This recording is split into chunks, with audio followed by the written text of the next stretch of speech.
The numbers froze, and someone died.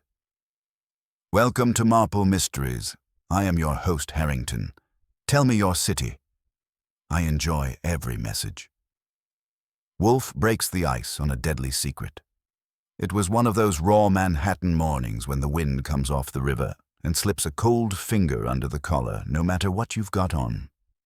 I was at my desk in the front room, sorting the mail and listening to Fritz in the kitchen conduct an invisible orchestra when the doorbell started hammering like it owed somebody money. I let it go long enough to make a point, then went to see who was trying to take the brownstone by assault. The man on the stoop was young, neat, and exhausted in the way people get when they've been arguing with lawyers and mirrors. He wore a charcoal overcoat that cost more than my first car, and he clutched a leather portfolio to his chest in this lousy weather, as if it might wander off. Behind him stood a woman about his age, small and polished, eyes steady, mouth set like a safe. The wind tugged at their clothes, but not at their posture. "Archie Goodwin?" the man said. "That depends on whether you're selling insurance." I stepped aside. "Come in before you turn into a health notice." I took them to Wolfe's office. Wolfe was already in his chair, an immovable fact in a suit, his attention on a book, giving the impression that the world might as well wait in line.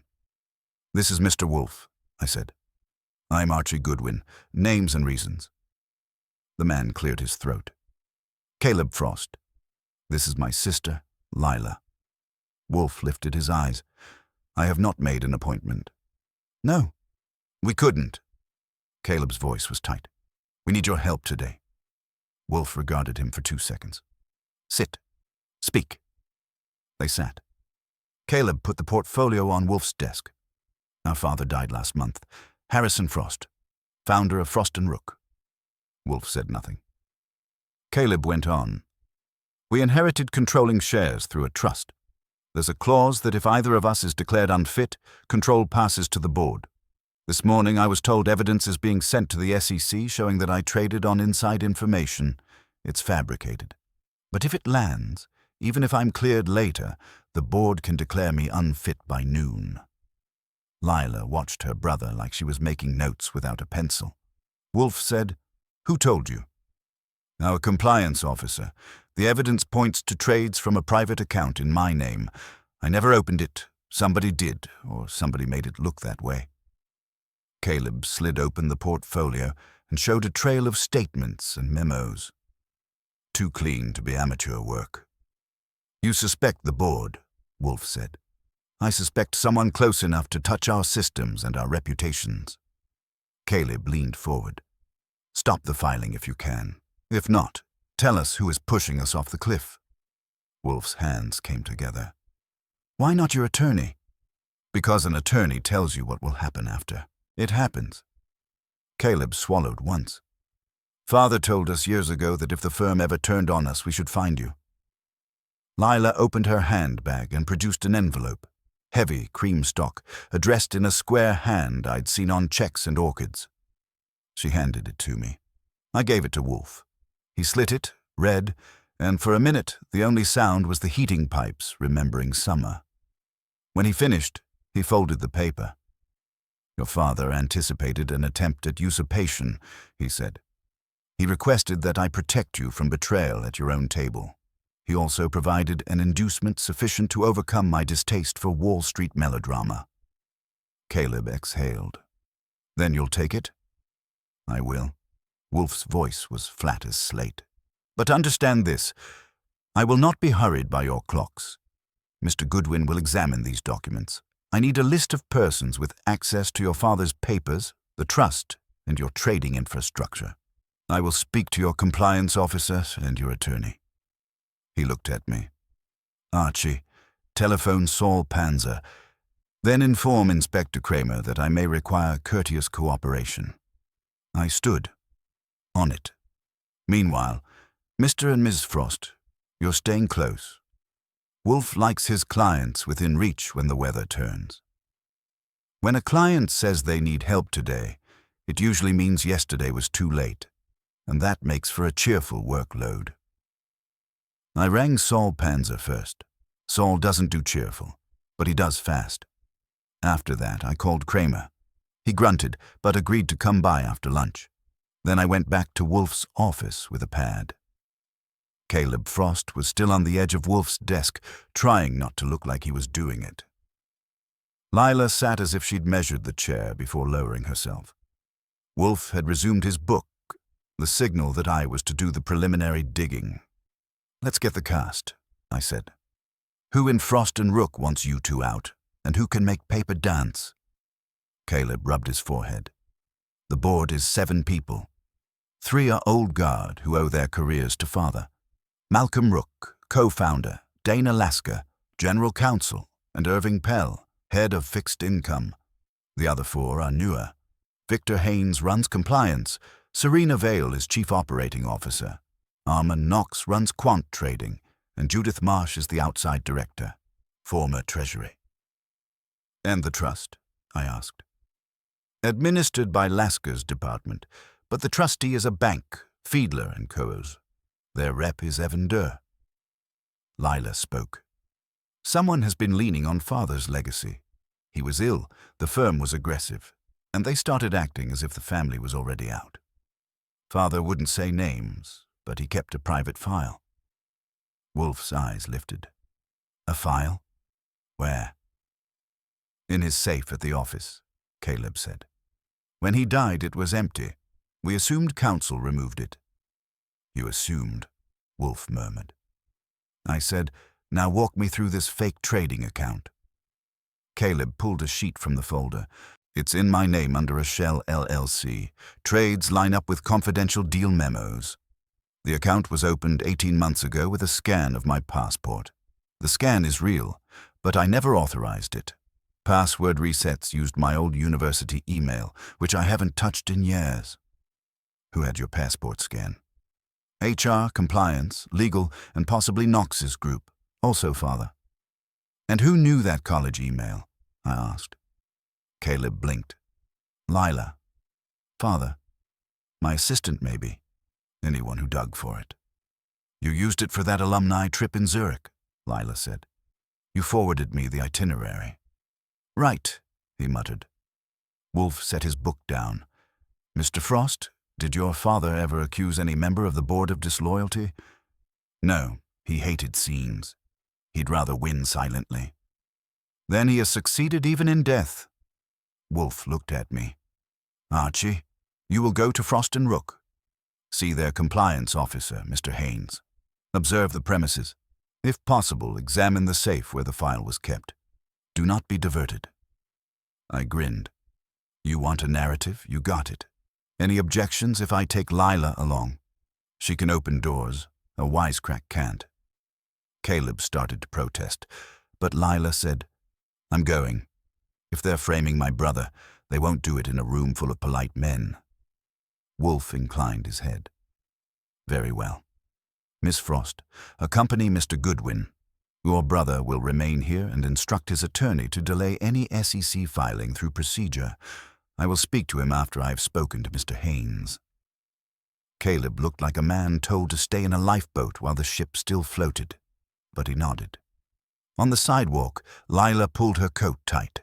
"If you think I'm decoration, warn me now so I can slap you later." "I never underestimate a woman who carries a safe in her face," I said. "Tell me about Victor Haynes." "Newer," she said. "Father liked him. That made others suspicious. He's thorough and humorless, and he keeps a file on everyone because he's paid to." "And Serena Vale?" Lila's mouth tightened. She came from a bigger firm. She talks about culture the way bankers talk about blood in the water. She wanted father to step aside sooner. We hailed a cab. While it nosed downtown, I watched the Frost and Rook Tower rise like a polished accusation against the gray sky. Whatever frosting the secret, it wasn't sugar. The lobby of Frost and Rook had the shine of money that never sweats. A guard checked Lila's badge and waved us through. We rode up to compliance, where the air smelled of carpet and caution. Victor Haynes met us in the corridor. Tall, thin, and neutral, he shook my hand like he was completing a form. "Mr. Goodwin, Ms. Frost, I was told you were coming." Something like that, I said. We're here about the SEC packet. I haven't sent anything. I was instructed this morning to prepare a referral based on trades associated with Mr. Frost. I objected. The chair of the audit committee overruled me. Who chairs it? Mr. Pell, but the order came through Ms. Vale. She wants a draft for the board meeting at noon. Lila said, "Did you recognize the account?" I recognized the pattern. It resembles a prior internal investigation involving Dr. Knox's group. The account is masked, so it wasn't flagged. Surveillance caught it only when the deal memos matched. 18 months old and it pops up now, I said. Who could open an external account in Caleb's name? Any principal can request onboarding. Forms route through my office and legal. The signatures here are electronic. The submission came from an internal terminal. He opened his door. I can show you the audit trail. On his screen, the onboarding request was time-stamped on a Saturday night. The originating user ID was hfrost.admin. Lila leaned in. Father's admin account was deactivated after he died. It hasn't been used since, except for this, which is why I froze the file. Who had his admin credentials? Harrison Frost, his executive assistant and IT security. The assistant retired. IT security reports to Ms. Vale. Lila's eyes hardened. So Serena can move ghosts? Maybe. What about the file Father kept in his safe? I asked. Haynes blinked. I wasn't aware one was missing. There was a private file, Lila said. We'd like to see the safe and access log. He nodded. Come. We crossed to Harrison Frost's old office. It was still staged. Polished desk, chair pushed in, a framed photo of Harrison younger and grinning. Lila paused at it, then looked away. The safe was behind a panel in the credenza. Haynes spun the combination and opened it to show bare steel. After Mr. Frost's death, Ms. Lasker and Ms. Vale inventoried with IT. I was present. We found letters and a notebook. No file. Notebook? I said. Handed to Ms. Lasker. She said it was privileged. Lila asked, the access log. Haynes pulled up a tablet. Electronic bolts. Last access before inventory was 3 weeks prior to his death. User hfrost.admin. Then inventory access by Lasker, Vale, and me. No other entries. Unless someone used the admin account to cover tracks, I said. He didn't argue. Lila opened drawers, found nothing, then stopped at the third. Her fingers pried loose a small brass key taped under the lip. She held it up. Haynes frowned. That wasn't there yesterday. Or nobody looked under drawers, I said. What does it open? Lila's voice stayed even. Father had a lockbox at Fiedler & Co. This looks right. That shifted the picture. If Harrison had stashed something at the trustee bank and someone had lifted the safe file but missed the key, the thief was rushed or ignorant. Haynes said, Ms. Vale is in a prep meeting. If you want to question her, do it before noon. I do. First I'm calling Wolfe. In the hall, I dialed the brownstone. Wolfe answered on the second ring. Origin Terminal used Harrison Frost's admin account to open Caleb's shell, I said. Admin credentials tied to IT under Serena Vale. Safe file missing, notebook removed by Lasker, and we found a lockbox key under a drawer. Looks like Harrison left something at Trustee Bank. Wolfe's voice was calm. Bring the key. Then see Ms. Vale and observe her. I will send Saul to Fiedler & Co. I pocketed the key. Lila gave me a sideways look that said she was keeping her own score. We started for the executive floor, with the clock toward noon and sharks swimming just out of view. We caught Serena Vale in the executive corridor, outside a glass conference room that made privacy look like a luxury item. She was tall, sharp at the edges, hair the color of dark roast, and moving with the certainty of someone used to the floor tilting her way. 2 assistants hovered behind her. Serena, Lila said. No warmth. Serena's face softened a fraction. Lila, I'm sorry for the strain this morning. I intended to call after the board meeting. After you vote my brother unfit? Lila asked. The board has to address regulatory risk, Serena said evenly. I'm here for Nero Wolfe, I said. I want to understand why compliance was ordered to draft an SEC referral on Caleb. She studied me, then nodded toward her office. Come in. The office had a river view that could make a man forget which side was up. Serena sat behind her desk, leaving us to choose whether to sit. Lila stayed standing. I took the chair. You told Victor Haynes to prepare a referral, I said. I told him to prepare a draft so we could quantify exposure. We needed speed. Speed is what makes a clean frame look messy, I said. The shell account was opened using hfrost.admin. That admin is tied to IT security, which reports to you. Her eyebrows lifted with care. Harrison's admin required a hardware token. Only he and our security lead, Mark Traynor, would ever touch it. Did you? Lila asked. No, for now. Father's safe file is missing, Lila said. A private file. Serena's gaze held. Dana Lasker inventoried Harrison's papers. I was present to secure client material. If something is missing, speak to her. 18 months ago, this account was opened on a Saturday night, I said.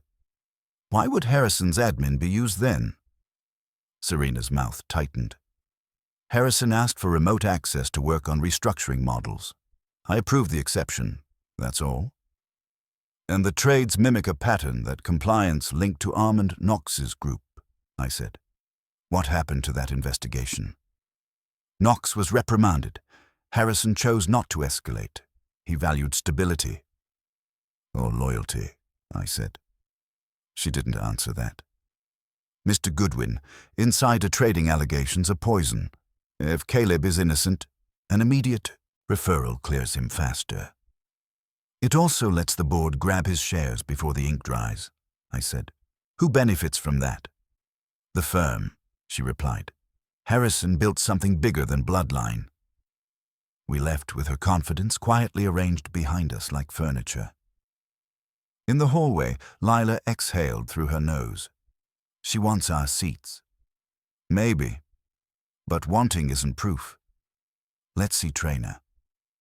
The data center took us through badge gates into an air-conditioned hum. Mark Traynor was compact, in a hoodie under a blazer, the kind of man who talks to machines more than people. He looked rattled to see Lila. Ms. Frost, what can I do? Who used Father's admin token the weekend that account was opened? I asked. He frowned. No one should have. The token normally stayed in Harrison's safe. Which is empty now, Lila said. Traynor blinked. Wait. I remember that weekend. The token was checked out with an exception. Serena authorized it. She said Harrison needed it for remote access. Signed out to who? I asked. To IT security. I logged it out. Seal intact. Logged back in 2 days later. The seal wasn't broken. So either Harrison used it as claimed, or someone used it without breaking the pouch, I said. That would take skill, Traynor muttered.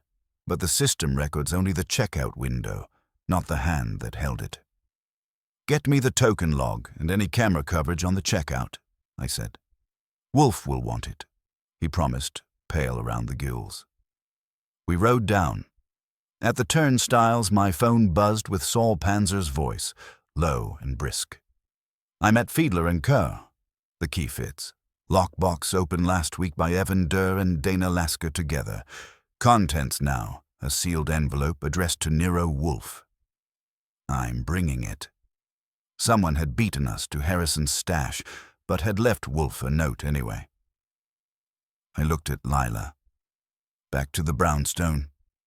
Noon's coming, and Wolfe just got a present. We got back to the brownstone with a hurry in our coats and rain on our shoes. Caleb was in the front room, pacing a rut in the Persian. Wolfe sat in his chair, hands folded, giving the impression that he had arranged the weather and found it tolerable. Fritz hovered nearby, a worried conductor waiting for the downbeat. Saul Panzer came in 5 minutes later. He handed Wolfe a bank-sealed envelope. Wolfe inspected the tape, nodded once, and opened it with his letter knife. Inside was a single sheet. He read it twice and then looked up at the Frosts. "This is from your father," he said. "He expected his safe to be robbed and his lockbox to be visited. The dossier he kept there has been removed, but he left me a message." I leaned over to see it. Harrison Frost wrote that if the message reached Wolfe, the culprit was either careless or arrogant enough to think Wolfe could be managed. He named 3 people to watch closely: Serena Vale, Dana Lasker, and Armand Knox. He described Malcolm Rook as loyal but frightened, Irving Pell as opportunistic, and Judith Marsh as a weather vane with a conscience. He ended by saying the missing dossier proved the existence of a concealed trading algorithm he called Frostline. Caleb's jaw worked. "So he thought they'd come for us." "He thought they would come for the firm first," Wolfe said. "You are collateral unless you show teeth." The doorbell rang again. Inspector Kramer filled the office and scowled at the Frosts. "You call me about bankers and secret accounts, and I find you holding court," he growled. "Inspector," Wolfe said, "I require a delay.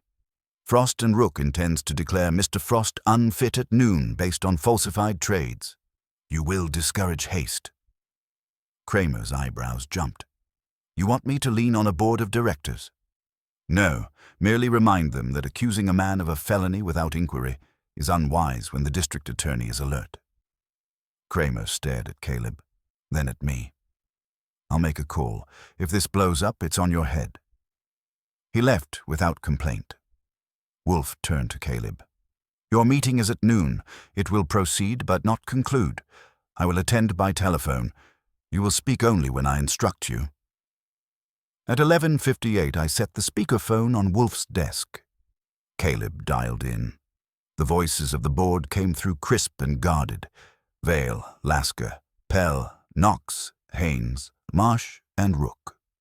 Serena Vale took the chair. "We're convened to consider the referral draft concerning Caleb Frost." Wolfe leaned to the microphone. "Miss Vale, you will postpone that consideration for now." A pause. "Mr. Wolfe?" "Yes. You're about to act on evidence derived from an account opened using Harrison Frost's admin credentials. Those credentials were checked out through your security chain. I'm also aware that a prior inquiry into Dr. Knox's models stopped at Harrison Frost's order. These facts point inward, not at Mr. Frost." Dana Lasker's voice stayed smooth. "Those are assertions. We have documents tying Caleb to the trades." "You have documents," Wolfe said. "I have a witness prepared to state that the admin token was returned sealed, indicating the checkout was a pretext for unauthorized use. Proceed today, and you invite a public inquiry into who used that token and why." Irving Pell snapped, "We can't sit on exposure because of a detective's theory." Wolfe replied, "Then perhaps you prefer a subpoena naming Frostline, the hidden algorithm your late chairman said would ruin the firm if exposed, the dossier proving it was removed from his possession after his death. If you hurry now, you will merely help the thief bury you." Silence swelled over the line. Malcolm Rook finally spoke. "Are you threatening us, Wolfe? I'm offering you a choice. Meet in my office at 6 this evening, all of you. If you refuse, Mr. Frost will go to the authorities with what I have and with what I will obtain. If you come, you may yet avoid catastrophe and identify your traitor." Serena Vale said after a beat, "We will come. This meeting is adjourned pending your presentation." The phone call left the air in Wolfe's office tighter than Fritz's belt after Sunday dinner. Caleb looked as if someone had pulled a hook out of his cheek and told him to swim politely. Lila was calmer, but her fingers kept worrying the clasp of her handbag. Wolfe said, "They will come because they fear what your father knew. Fear makes them predictable." "And Frostline?" Caleb asked. "I've never heard of it. Nor did I, until your father named it.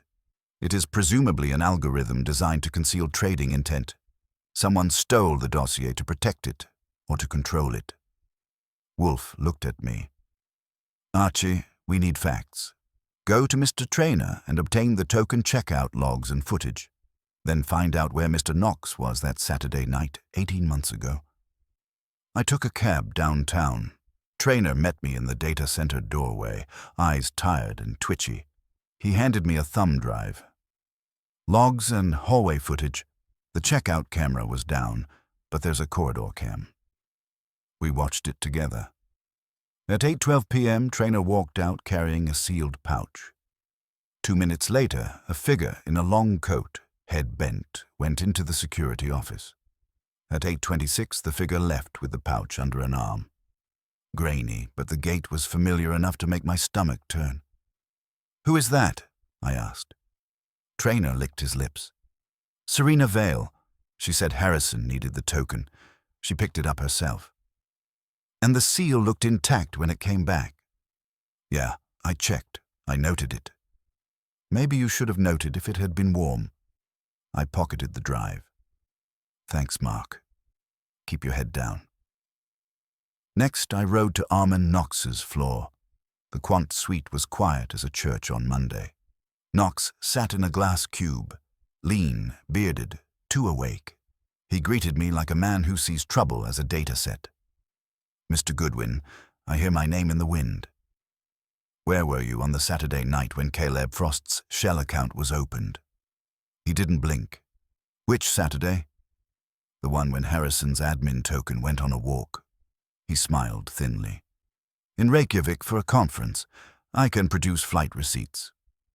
"Who knew about Frostline?" I asked. He leaned back. "Harrison coined code names for half his worries. If there is a Frostline, I didn't build it. Your old investigation looked similar to the new trades. Similarity is cheap. If someone wants to frame Caleb, they'd mimic my group because we're the usual villains." Outside his cube, I caught a reflection of myself in the glass. Tie straight, mood crooked.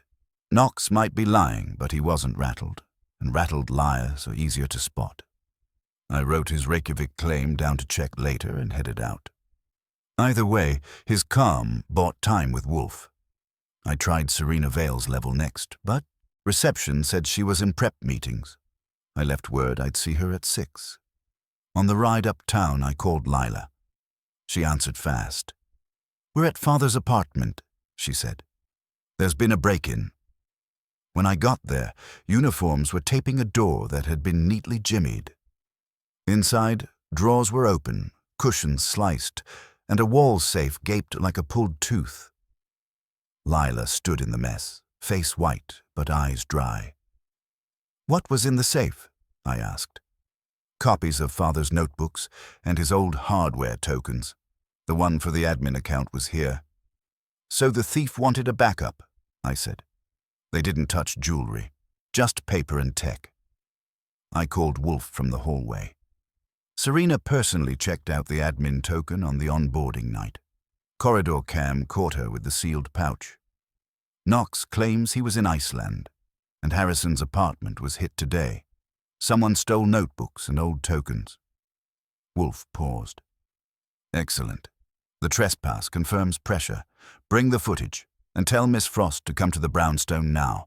Do not let her travel alone." I looked back at Lila. The cops were busy, but the apartment's silence felt suddenly hostile. "Pack a bag," I said. "You're moving in with us till 6. Your father's ghost is still drawing visitors." By 5:30, the brownstone had the feel of a theater before the curtain, except the actors were bankers, and the script might send someone to jail. Fritz laid out coffee and brandy with equal disapproval. Caleb sat in the front room, silent, absorbing the idea that his inheritance was a live grenade. Lila came down in a sweater and that same cool face, only the cool had turned to ice. Wolfe listened to my report without moving a muscle. When I described Serena carrying the admin token pouch, his eyelids lowered a fraction. "He doesn't whistle." That was his whistle. "Miss Vale is not merely ambitious," he said. "She is imprudent. That will be useful." "Unless someone set her up to look imprudent," I said. "Possibly. But she retrieved a token that allowed the onboarding. Her motive remains to be tested. not assumed. He tapped my thumb drive. We will use this to force candor. At 6, the doorbell rang. I let the board members in one by one.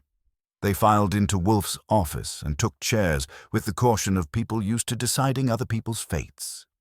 Serena Vale was first, posture erect. Dana Lasker followed, elegant in black. Irving Pell came in with a scowl. Malcolm Rook looked older than yesterday. Judith Marsh had the calm of someone never surprised. Victor Haynes arrived last, nervous but squared up. Wolfe let the silence stretch until even Pell shifted. "You are here," Wolfe said, "because you are implicated in an attempt to dispossess your late chairman's heirs by manufactured evidence of insider trading. I will determine who engineered that attempt. Until then, speak precisely." Serena said, "We're here to hear your basis. This is extraordinary." "Indeed. Mr. Haynes, you received an order to draft a referral. From whom?" "From Ms. Vale," Haynes said. "And you objected?" "Yes." Wolfe nodded.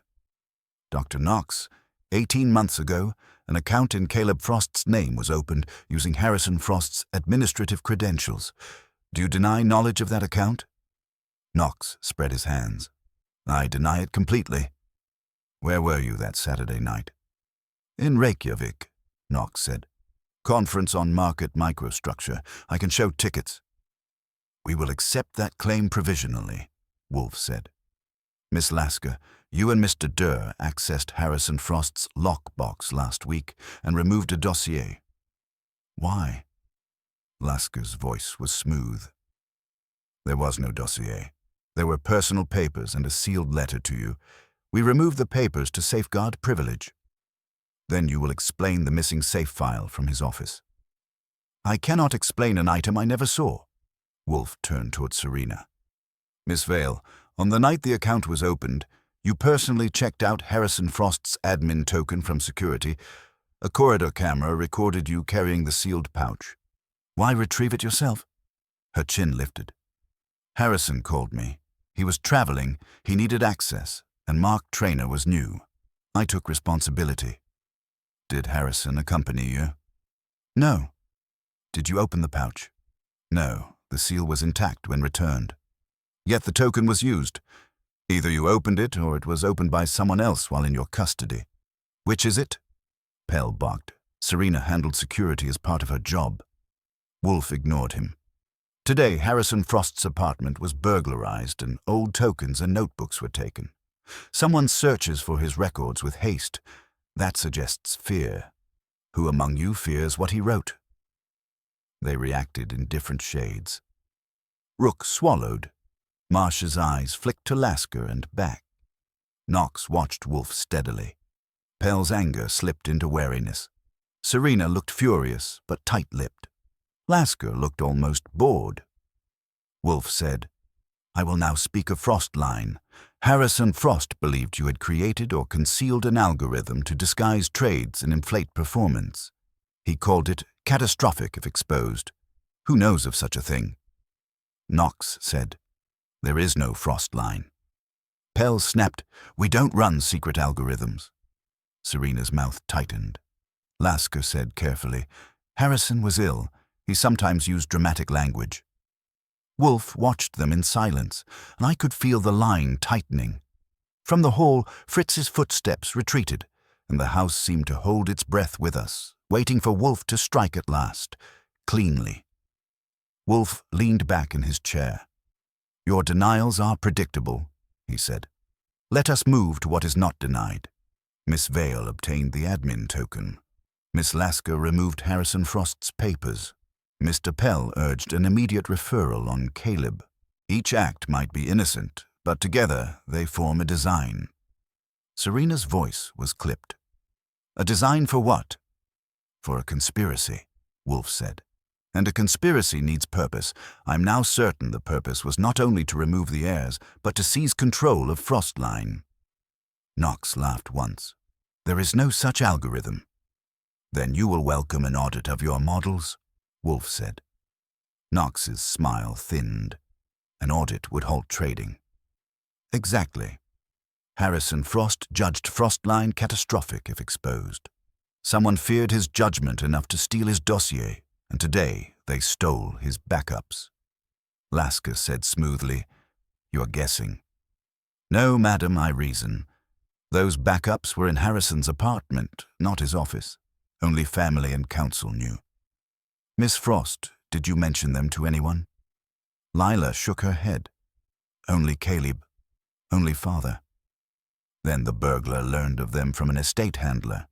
That narrows to you, Miss Lasker, and to the trustee representative, Evan Durr, and to those you spoke with." Her fingers tightened on her bag. "I spoke to no one."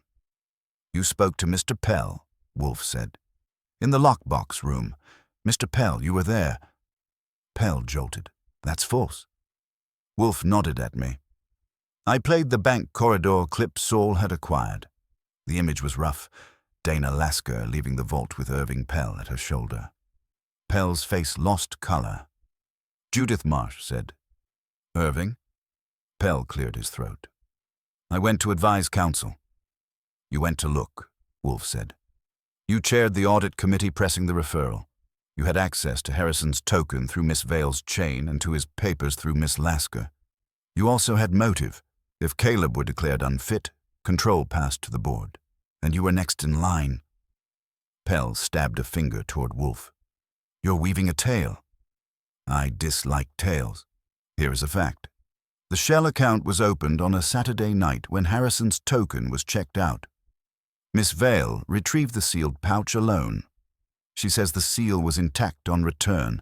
That means the token was used only while in the pouch and in someone's hands. Whose hands after Miss Vale picked it up?" Serena's eyes flashed. "It stayed in my safe until Harrison asked for it. No one else touched it." "Your safe was in your office," Wolfe said. "Where you met Mr. Pell that evening to discuss exposure.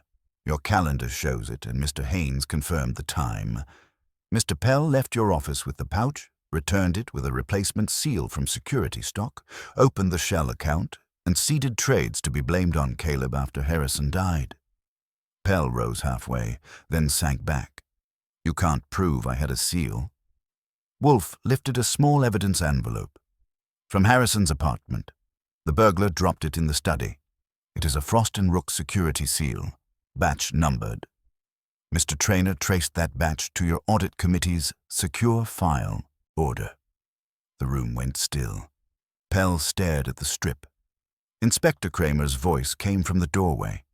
"That enough, Wolfe?" He stepped in, eyes on Pell. Wolfe said, "Inspector, Mr. Pell is the architect. Miss Vale was his conduit, perhaps unwitting. Miss Lasker removed evidence, believing she protected the firm. Dr. Knox built Frostline. The crimes are fabrication of evidence, burglary, and market manipulation." Pell's shoulders sagged. "Harrison was going to shut us down. Frostline was our edge. I wouldn't watch him hand the firm to children." Caleb's voice cracked. "He was your friend." "He was a sentimental tyrant," Pell said. "I did what I had to." Kramer snapped cuffs on him. "You can say that to the DA." When they were gone, Wolfe exhaled once. The brownstone was disturbed, Mr. Frost, because men confuse appetite with right. Fritz appeared. "Dinner is ready." Lila managed a thin smile at me. "Your boss doesn't leave his chair, but he moves the world." I said, "In this town, that's exercise enough." Kramer's departure left a hush that only the brownstone knows how to hold. The house snaps back after strangers have filled Wolfe's office, like a cat smoothing its fur after an unwelcome hand. Caleb stood by the desk, watching the door where Pell had gone, as if the cuffs might rattle back and undo themselves. "I don't understand Frostline," he said at last. "If Knox built it, why wasn't he taken too?" Wolfe regarded him with mild impatience. "Dr. Knox constructed an instrument. Mr. Pell used it for crime. The law may yet need Knox, but my task was to prevent your dispossession and expose the chief malefactor. You will now do what your father intended. Cleanse the firm, quietly, if possible. publicly if required. Caleb's face tightened. Serena and Dana, did they know? Serena knew she was lending her authority to pressure, Wolfe said.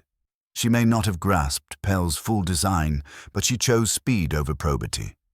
Miss Lasker hid evidence to protect the institution, imagining concealment was cure. You will decide their fate. Lila stepped forward. We will. Father wanted control with the family, but not at any price. Exactly, Wolfe said. Ethics, like taste, should be discriminating. He turned to me. Archie, draft a memorandum for their attorney. Include the footage, the seal batch, and Saul's bank statement. Kramer and the district attorney get copies in the morning. Yes, sir. I was already picturing my typewriter complaining. Fritz announced dinner in a tone that meant he disliked how long human folly takes to reach dessert. Wolfe's body remained a landlord to gravity, but his attention moved with the summons. The Frosts stayed, accepting shelter after a storm. At the table, with Fritz's veal and a burgundy that softened the corners, Caleb loosened. He asked about his father. Wolfe answered with restrained respect. Harrison understood leverage, but also grasped that leverage without restraint becomes a pry bar in a child's hands. Lila ate lightly, studying Wolfe. Did you really think Pell would slip when you mentioned Frostline? I thought he would fear what he could not control, Wolfe said. Men who live by control cannot endure uncertainty. So I served him a large portion of it. Caleb's laugh was rusty. You used a word from a dead man. Your father used a chair-bound detective, Wolfe replied. We are even. When coffee came, the hall phone rang. Haynes' voice was thin. The board was in chaos. Serena wanted to resign before dawn. Knox was demanding immunity. Lasker was drafting a statement. Caleb wanted to know if Wolfe would come down tomorrow. I looked at Wolfe's broad back, solid as a courthouse. Tell him we advise from here, I said, and to keep his spine straight. Wolfe nodded when I relayed it, then said to Caleb, Tomorrow you will be tempted to stage a spectacle. Resist. Spectacle satisfies the crowd, not the account. Your father's name will survive only if you conduct his business with sobriety. Caleb lowered his eyes. I will. He rose to leave, paused, and shook Wolfe's hand with surprising firmness. Lila thanked Fritz, then met my eye, a promise there. They would not waste this reprieve at all. Later, after the Frosts had gone upstairs and Fritz had reclaimed the kitchen for his quiet rituals, I went back to the office. Wolfe was already in his chair with a book, as if the evening had been a minor interruption between chapters. Nice work, I said. He did not look up. Adequate. Wall Street offers endless puzzles, but most are cut from greed and cowardice. There is little novelty in that. Still, I said, it's a relief when the bad guy wears handcuffs instead of cologne. Wolfe's mouth twitched. Do not be naive, Archie.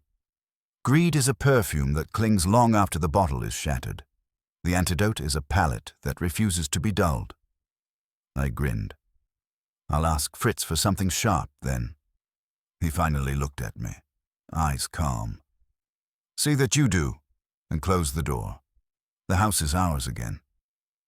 I closed it, and in the settling hush of the brownstone, the city outside sounded like another planet still chasing its appetites. Morning came with sun and a city that pretended nothing had happened. I was at my desk early, typing Wolfe's memorandum while coffee tried to turn my brain on. Saul Panzer dropped by to sign his statement, efficient as ever, and left with a nod that meant Wall Street mud would flow his way next. Caleb and Lila came down from the south room after 9, dressed for battle but looking like they'd slept in a place that doesn't try to eat you. Caleb read the memo, asked 3 precise questions, then signed where I pointed. Lila stood behind him, hands in her pockets, watching the words like they were a live wire. Kramer, we'll deliver these? Caleb asked. He likes paper as much as scowling, I said. He'll do it. Wolfe entered on schedule and settled into the red leather. He examined the signatures. "Return to your firm," he said. "Speak to Miss Vale and Miss Lasker privately. Offer Dr. Knox a choice, cooperation or exposure. Use the law as needed." Caleb nodded. "If they refuse, then you remove them. The market will forgive many sins, but not open civil war." Lila said quietly, "You make it sound simple." "It is simple," Wolfe replied. "What is difficult is the appetite for doing what is simple." They left within minutes. The house settled again, but not completely. You don't scrape a scandal off your shoes without leaving grit on the stoop. At noon, the phone rang. It was Serena Vale. Her voice was controlled, but there was frost in it. "Mr. Goodwin, tell Mr. Wolfe I accept responsibility for my part. I am resigning today. I will cooperate. I was used." I relayed it. Wolfe did not gloat. "She has learned something late," he said. An hour later, Dana Lasker called. No apology, no panic, just a lawyer's coolness. She would step aside during the investigation and assist the trustee, and asked Wolfe to certify she had not joined Pell's fabrication. Wolfe replied that he would certify only what he knew, and he knew she had withheld evidence. She ended the call in silence. By mid-afternoon, Caleb phoned from downtown. The board had suspended Pell and appointed Caleb interim chair until a special meeting. Knox had agreed to hand over his code to outside auditors and to testify to Pell's pressure. Caleb sounded older but steadier, like a man who discovered he had a spine. When I told Wolfe, he said, "Your father's firm is not yet saved, but it is no longer in the hands of a thief." "Think they'll keep it clean?" I asked. "Cleanliness is transient," Wolfe said. "One must launder it continuously." Near 6, I heard footsteps on the stairs. Lila came down alone with a flat package wrapped in brown paper. "Caleb's at the office," she said. "He asked me to bring this." She handed it to Wolfe. He opened it and found a framed photograph of Harrison Frost in the brownstone garden years ago, smiling at the orchids like they were old friends. On the back was a note. "For Nero Wolfe, who understands that cultivation is also defense." Wolfe looked at the picture a long moment. "He was not a fool," he said softly. Lila smiled, quick and tired. "No, he was just lonely at the top." She left on that, and I walked her to the door. The street was bright, taxis hissing by. She paused. "Thanks, Archie. You and Wolfe gave us a chance to be what he wanted." "Try not to waste it," I said. When I returned, Wolfe was still staring at the photograph. Fritz announced dinner. Wolfe moved toward the dining room with the certainty of a man who believes in ceremony. Halfway there, he said, "Archie, note the final irony. Harrison Frost feared an algorithm would ruin his firm. Yet the true danger was not the machine, but the men who treated it as license to forget the human cost." I nodded. "And they got caught because they forgot. You don't let anyone eat in your kitchen without tasting the soup." He gave a small grunt. "Precisely. Now let us eat before the city invents another appetite." If you stick around long enough in Wolfe's house, you learn that endings don't slam, they settle. After dinner, the photograph of Harrison Frost went on the credenza in the hall, near the orchid's schedule. Wolfe didn't say why there, but I got it. Men like Harrison live on walls after they're gone, and Wolfe prefers the company of the dead to most of the living. The next morning, the papers carried a tight little story about an audit chair arrested on charges of evidence fabrication and burglary, with Frost and Rook promising cooperation and continuity of leadership. No mention of Frostline, no mention of Nero Wolfe. The city likes its scandals discreet, like a banker's second marriage. Caleb called at 10. He had the voice of a man who had slept in his suit and decided it was a fair trade. "The SEC referral is withdrawn," he said. "Kramer's people took Pell straight to arraignment. Serena signed her resignation and gave a full statement. Dana is negotiating to stay on as outside counsel.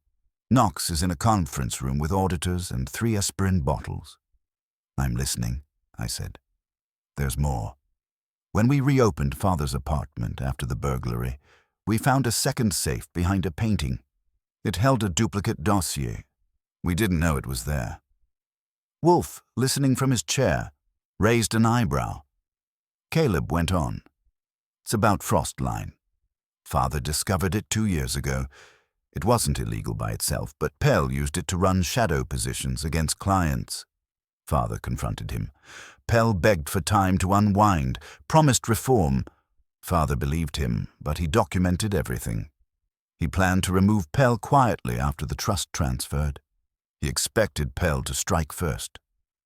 Wolfe said into the receiver, "Your father was correct in almost every regard. His only error was to underestimate Pell's impatience."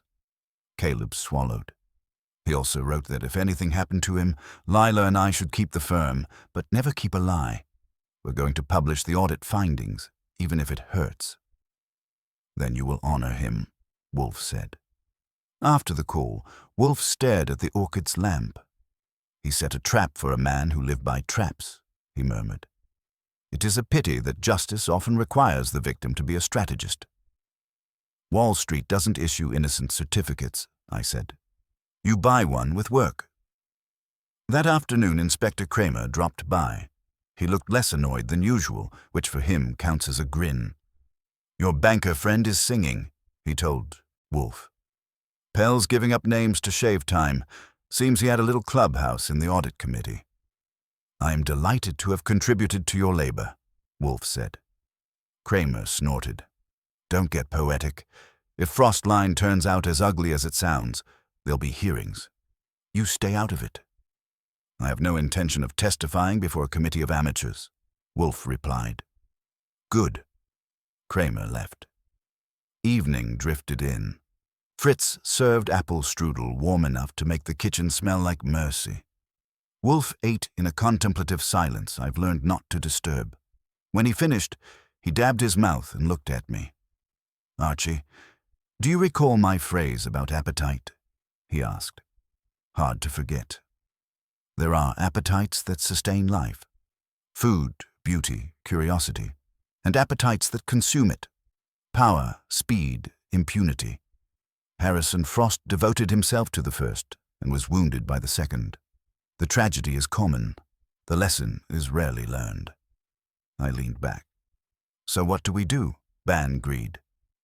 "We cultivate discrimination," Wolfe said. "In orchids, in cuisine, in conduct. A man who cannot distinguish between desire and entitlement is already corrupt." Outside, the city kept humming its restless tune. In here, the brownstone had returned to its proper order. Wolfe in his chair, orchids above, Fritz steady in the kitchen, and me at my desk watching a case fold shut without fireworks. That's how Wolfe likes it. The real victory is the quiet after noise, the moment when the house is itself again and the world, for a short time, behaves as if reason matters. I turned off the lamp, and the rain began again, politely, somewhere beyond the stoop.